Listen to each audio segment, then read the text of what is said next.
Kailangan mo. anyone alive out Wait, there? yung gate ba nila sinara? Ate! Ano? Ate! Paano lang? Sarado lang. Kailangan mo si Kokon. Baka bumuha na. Ikay! Ikay, pakainin mo si Naglad. Okay, okay na. Hindi, hawakan mo lang yun. Hawakan mo, papa-picture. Hindi. Video to, video. Yan, punta ka ron sa may ano. Over here, as you can see, the water level is over here. Yes, it's inside our house. We have a floating. Ow! What? There's Yung something here. painting, darling. Yung painting nga, Chong. What is this? Paano yung freezer dyan? Wala na? Kaya mo na yan? I don't wanna know what that is. Hindi yung ano yan. Yung galing dito. Basta Ayun. Float na yung aming cabinet kanina. Ito na. Sila ko mga cabinet tsaka yung table. Kuya, at least napakaganda ng naisip natin, no? Hindi na tayo ng problema, diba? Mm-mm. Oh my God, ang ganda ng pagkakataon. Dito. Oh.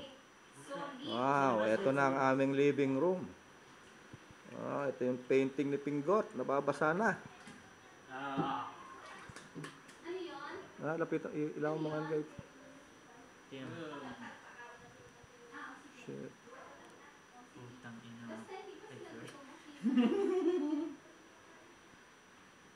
Kaya ang dumara. Squeezing. So Ayan, hanggang waist lang. Ipakita mo yung waist mo. Yung tubig. Dito tayo sa aso. Shit. Labas tayo doon sa may kotse. Ang kotse, wala na. Lubog na yung kotse. Ito na yung kotse ko. Wow. Wow, ang kotse ko. Bye. Wala na. Ayan, may aso pa sa ibabaw. Sinave ni Coco yan. Sinave ni Kokoy.